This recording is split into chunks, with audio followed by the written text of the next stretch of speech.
Jorge Masvidal has finally spoken out about the massive title fight that has everyone talking, Ilia Topuria versus Charles Oliveira. And if anyone knows Topuria well, it's Mazvidal. He's been around Ilia for about 5 to 6 years, watching him train, grow, and evolve into the fighter he is today. And from day one, Jorge said he saw greatness in him. That's right, long before Topuria was a big name, Masvidal believed he was world champion material. In a heartfelt interview with Red Corner MMA, Jorge didn't hold back. He reflected on the old days, on their tough sparring sessions, and how Ilia never gave up, never slowed down. That drive, that grit, Jorge believes it's exactly what will push Topuria to victory against Charles Oliveira. When asked to pick a winner, Masvidal didn't even hesitate. He's riding with Topuria all the way. For a long time, maybe I know Topuria 5-6 years, and I've always said Topuria will be a world champion. So at the time, I'm like number 3 in the world at 170, number 2 in the world at 170, you know, and me and Ilia are working out. He was always very respectful, never throwing his hardest, but I could just feel, you know, I blocked the shot, and boom, boom, and I go, and I told him after, first time we trained, I go, brother, God willing, you will be champion, brother, because Ilia's 1 out of 10,000. I've trained with everybody. Hey, say their name. Yeah. I've trained with everybody, brother. This guy's special. And I think he's going to be a world champion at 155. He's going to beat Charles, man. He's going to find a way to beat him. Charles is bigger. Charles has kicks, knees, elbows, great jiu-jitsu, good wrestling. Skill everywhere, Charles is good.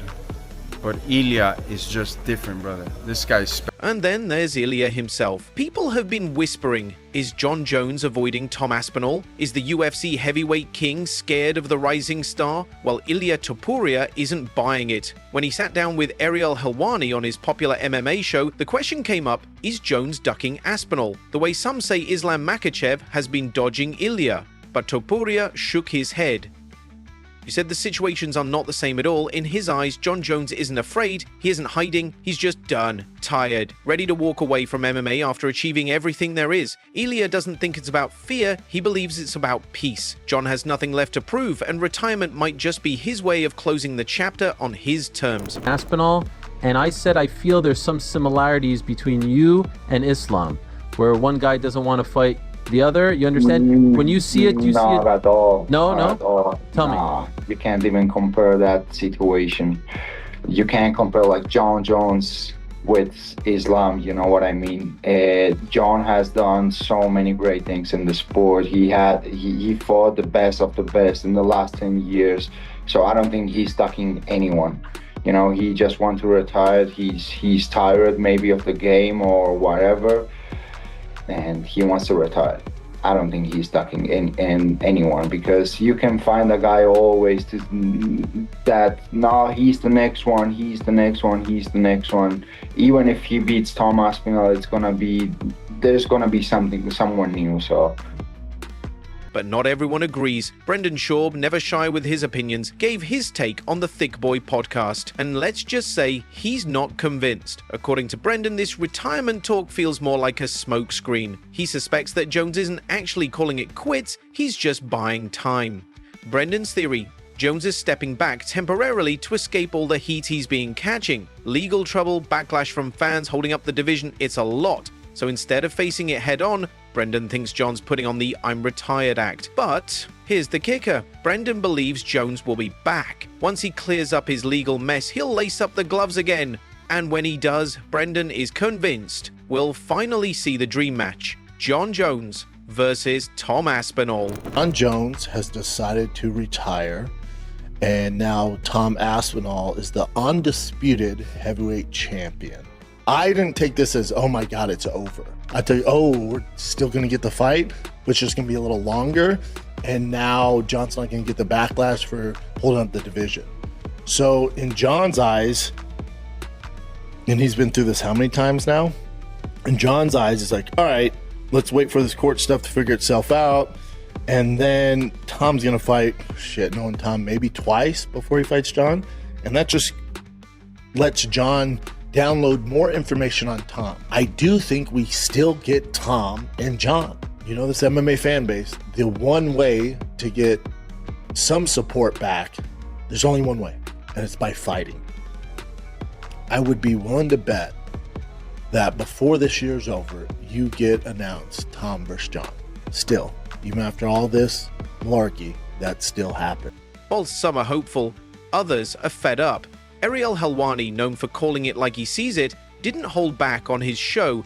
He's disappointed, furious even, with how the UFC has handled the Jon Jones situation. He went in hard on the organization for how they quietly slipped Jones's retirement announcement into the news cycle. And then, to make matters worse, they turned around and crowned Jones-Aspinall as the undisputed champion without a real explanation or build-up. Ariel's not blaming Tom, he deserves his flowers, but the way the UFC played this out, it left a bitter taste. According to Ariel, fans deserved better, fighters deserved better, Jon deserved better, and most of all, the sport deserved clarity, not confusion. Not done something in Las Vegas in front of all the fans before the press conference, after the press conference, before the weigh-ins, after the weigh-ins.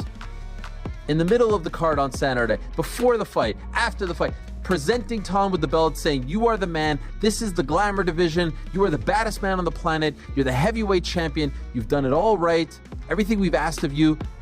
Why not do it like that? He's literally going to be there in a couple of days. Where every media member, every fan is going to be there. You do it like this? In a throwaway, midway, through a press conference in Baku, Azerbaijan in the middle of the night over there, when no one's paying attention, you do it like that? What is that? Like, surely we can't be that apathetic about the product. Surely we can't care that little about the state of things. This is the heavyweight championship of the world. That's how you announce that Tom Aspinall is the king? That's how you announce that Jon Jones is retired? That's massive news. When Michael Jordan, the GOAT of his sport, retired, there was a huge press conference. And every single media member under the sun was there. Jon Jones's retirement is a throwaway, midway question in a press conference in the middle of the night in Baku, Azerbaijan. Does anyone else not see the lunacy in all of this? It's absurd. But let's shift gears for a second to something lighter and way more surprising. Jackson Wink MMA dropped a real gem recently, sparring footage of Luke Rockhold and TJ Dillashaw training together. The MAR, Jar Campen Rock, Jups, Gems, a Twist. Now that's something you don't see every day. Two legends from completely different weight classes moving together in the same octagon. Rockhold, a former middleweight champ. Dillashaw, a former bantamweight king. Watching them spar was like a glimpse into a fantasy matchup. It reminded fans just how beautiful and unpredictable MMA can be when fighters come together, regardless of divisions.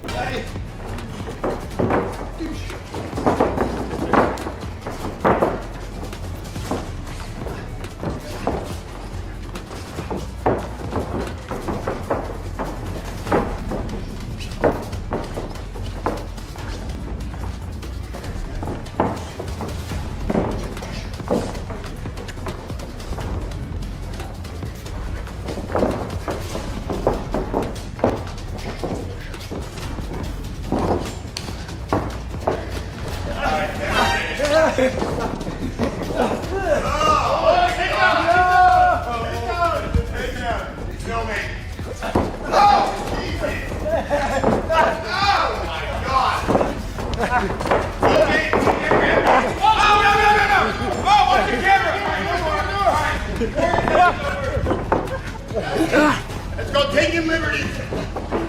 And now, let's talk about something that left jaws on the floor. Justin Gaethje walking away with a brand new Ferrari worth $321,000, 0 cents. All happened at the 2025 Fanatics Games, a huge 3-day event filled with fast-paced, referee-led athletic challenges. Athletes, celebrities, and lucky fans all came together to compete, sweat, and dominate for some serious prize money. A massive $2 million, 0 cents pool was up for grabs. Big names showed up: Tom Brady, LeBron James, and more. The competition was fierce, with everyone giving their all. Tom Brady ended up topping the leaderboard with a whopping 399.1 points. His prize? A $1 million 0 cents cash reward. But in a move that touched everyone, Brady announced he'd be giving $5,000, 0 cents, to every participant and donating the rest to charity. Talk about class. Coming in at second place was none other than Justin Gaethje. And while he didn't snag the million, he got something just as sweet, a shining red-hot Ferrari 296 GTB Spider worth over $320.00 K. This sleek beast is now parked in Gaethje's garage. The man has always fought like a warrior, now he drives like a champ. Tonight's winner, UFC superstar, the great Justin Gaethje.